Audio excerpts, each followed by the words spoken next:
अपने इस्तीफे के बाद से उपराष्ट्रपति रहे जगदीप धनखड़ साहब कहां हैं? किसी ने देखा? कोई उनसे मिलने गया? कोई सार्वजनिक तौर पर उनकी तस्वीर निकल कर आई? या जिस स्वास्थ्य के हवाला देते हुए उन्होंने उपराष्ट्रपति पद से इस्तीफा दिया था उसको लेकर कोई खबर आई? नहीं।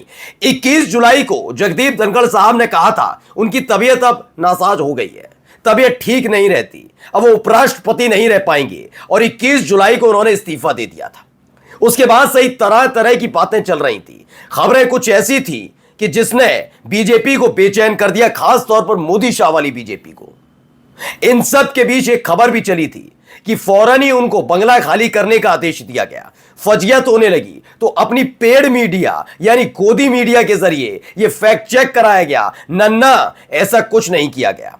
इसके बाद सब कुछ शांत है, राहत की सांस ली जा रही है। लेकिन अब एक नया दावा निकलकर सामने आया है। खबर यह है जगदीप धनखड़ साहब को कैद कर लिया गया। जी हां, सही सुन रहे हैं। वो चाहते हैं कि बिहार विधानसभा चुनाव से पहले जगदीप धनखड़ साहब किसी भी कीमत पर कोई बयान ना दें। और क्या कुछ खबर है वो भी आपको दिखाऊंगा, क्योंकि इस खबर ने खास तौर पर बीजेपी को इसलिए भी बेचैन किया है कि जिन जाटों को मनाने के लिए उन्होंने जयंत चौधरी को अपने साथ लाए, उन्होंने किसानों के नेता चौधरी चरण सिंह साहब को भारत रत्न दिया और तो और जगदीप धनखड़ साहब को उपराष्ट्रपति बनाया, वही जाट एक बार फिर से मोर्चा खोलकर खड़े हैं। हर कोई सवाल पूछ रहा है, कहां है जगदीप धनखड़ साहब? नमस्कार, मैं हूं प्रज्वल गौतम और आप देख रहे हैं टाइम्स एक्सप्रेस।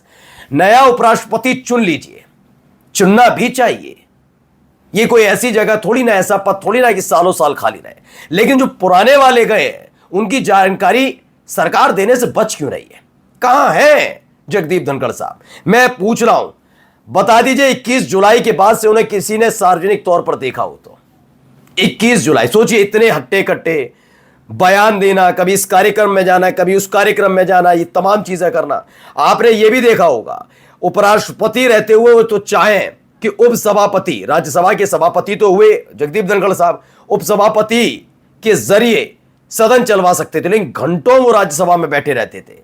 उसकी वजह तो आप सब जानते ही हैं कि जो काम स्पीकर लोकसभा में बैठकर करते थे, जिम्मेदारी उनको भी दी गई थी कि आप भी करिए इधर बैठकर। तो खैर, ये सब होते हुए अचानक से इतनी तबीयत खराब होती है कि तकरीबन आप मानकर चलिए 15 दिन बीत जाते हैं। इन 15 दिनों में कोई पता लापता टाइप के है। अब इसी बीच एक दावा पड़ी खबर, उपराष्ट्रपति पद से इस्तीफा देने के बाद धनखड़ को कैद कर लिया गया है। यह अपने आप में बहुत बड़ा दावा है। और अगर ऐसा नहीं है तो कहां है सरकार, क्यों नहीं बता रही? उनका हेल्थ बुलेटिन क्यों नहीं जारी हो रहा? क्योंकि उनके साथ जो किया गया पूरी दुनिया ने देख लिया, देश ने देख लिया। अगर वाकई धनखड़ साहब ने अपने मन से इस्तीफा दिया भी था तो उन्हें रोकना भी चाहिए था। चलिए मत रोकिए, हो सकता है पहले ही उनको भी बस सेवा में इतना अपना समय दिया, धन्यवाद करके मोदी जी ने छोड़ दिया उनको। उनके लिए फेयरवेल पार्टी नहीं होती है, उनकी जो स्पीच होती है, विदाई की स्पीच होती है, भाषण होता है, वो नहीं देने दिया जाता, फेयरवेल नहीं होता है, कुछ नहीं किया जाता। उपराष्ट्रपति पद से ये विदाई कुछ इस तरह से धनखड़ साहब की हुई थी, इसीलिए जाट नाराज है। पहले मैं दिखा रहा हूं क्या है। भारत के उपराष्ट्रपति जगदीप धनखड़ ने 21 जुलाई को स्वास्थ्य कारणों का हवाला देते हुए अचानक इस्तीफा दे दिया, जिसके बाद से वो सार्वजनिक रूप से दिखाई नहीं दिए। इस बीच किसान नेता हरेंद्र ताऊ का एक वीडियो वायरल हो रहा है। उन्होंने दावा किया है कि धनखड़ को कैद कर लिया गया है, कोई उनसे मिल नहीं पा रहा। ताऊ ने पूछा कि क्या धनखड़ कोई आतंकवादी हैं जो उनसे मिलने पर रोक है। उन्होंने यह भी आरोप लगाया कि राकेश टिकैत भी उनसे नहीं मिल सके। ये तमाम लोग मिलना चाहते हैं, लेकिन यह आरोप है कि धनखड़ साहब को किसी से मिलने नहीं दिया जा रहा, क्योंकि जो उन्होंने इस्तीफा दिया और उसके बाद की कहानियां निकल कर आई, जो कुछ तो गोदी मीडिया ने ही चला दी कि कैसे धनखड़ साहब साल 2024 में हुए लोकसभा चुनाव के बाद से ही बीजेपी मोदी शाह सरकार की सिरदर्द बढ़ाए हुए थे। कभी किसान आंदोलन पर बोल रहे थे, कभी आप महाभियोग पर बोल रहे थे, कभी किसी और वजह से। क्या वाकई सरकार को इस बात का डर है कि कहीं ऐसा ना हो कि ये लोग मिलने जाएं, यानी कि जाट नेता जाएं, खुद राकेश टिकैत जाएं तो इनके सामने सरकार की पोल खोलते हैं, जैसे एक वक्त में सत्यपाल मलिक खोलते रहे? मैं अब भी कहता हूं कि उपराष्ट्रपति पद का चुनाव पर सबकी नजर होनी चाहिए, लेकिन एक सवाल यह भी है कि अचानक से एक व्यक्ति, हट्टा कट्टा व्यक्ति, इस्तीफा देते ही विलुप्त कहां हो जाता है। यह तो अडवाणी साहब के साथ भी नहीं हुआ। अडवाणी साहब को जब साल 2013 में एनडीए को लेकर प्रत्याशी घोषित करना था, चेहरा बताना था, तब से लेकर चुनाव जीतने के 2-3 साल तक भी, वो 2 साल तक तकरीबन नजर आते रहे लोगों को। वो बात अलग है, धीरे धीरे धीरे धीरे धीरे धीरे धीरे धीरे उनका ऑरा खत्म किया गया और आज किसी को उनकी कमी महसूस नहीं होती।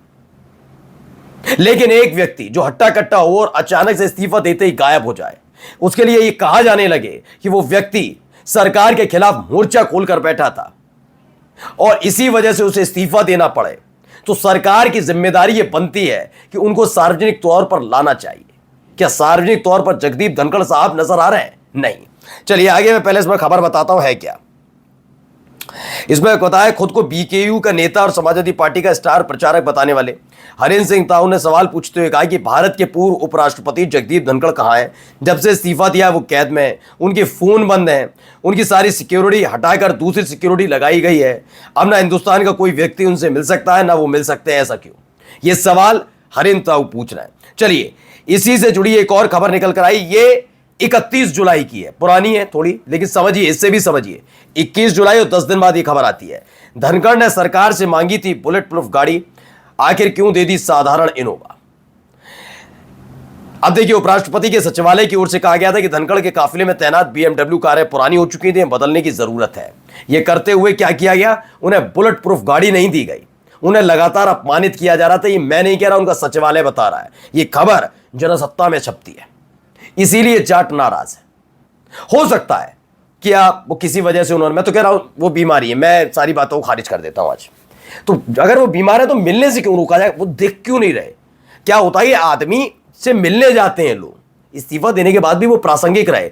22 की दिखा दो, 23 की दिखा दो, 24 जुलाई, 25 जुलाई, 26 जुलाई, 27 जुलाई, 28, 29, 30, 31 जुलाई, 1 अगस्त, 2 अगस्त, 3 अगस्त। अरे कोई तो तारीख की दिखाओगे फोटो कि ये फलाना आदमी उनसे मिलने गए, ये फलाना पार्टी के ये नेता मिलने गए, ये समाज सेवी मिलने गए। अरे कैबिनेट मंत्री कोई मिलने पहुंच जाए, कोई पहुंचा नहीं। अब आइए एक और खबर दिखाता हूं। बेचैनी किसमें है? बेचैनी बीजेपी में है। दैनिक भास्कर की खबर देख लीजिए। धनखड़ के इस्तीफे के बाद जाटों की नाराजगी बनी चुनौती। यूपी में 2.5% जाट आबादी। चुनाव से पहले समाज के नेताओं पर भाजपा करेगी फोकस। अब आप समझ लीजिए, धनखड़ के इस्तीफे के बाद से ही जाटों में खासी नाराजगी देखने को मिल रही है। वो जानते हैं कि अगर इस बार धनखड़ साहब हार आए और उन्होंने खुलासे करने शुरू किए जैसे सत्यपाल मलिक ने किए थे, तो जाटों की नाराजगी और चरम पर पहुंच जाएगी। वही नहीं, उनके साथ साथ कई और समाज के लोग भी साथ खड़े होंगे, देश साथ खड़ा हो जाएगा। यही डर सता रहा है। यही वजह है कि 21 जुलाई को इस्तीफा देने के बाद से लेकर अब तक कहीं भी नजर नहीं आते, कहीं नजर नहीं आते धनखड़ साहब। क्या वाकई बीजेपी बेचैन है? क्या सेकंड सत्यपाल मलिक बनकर धनखड़ साहब बहुत बड़ा खुलासा कर देंगे मोदी सरकार का? नमस्कार।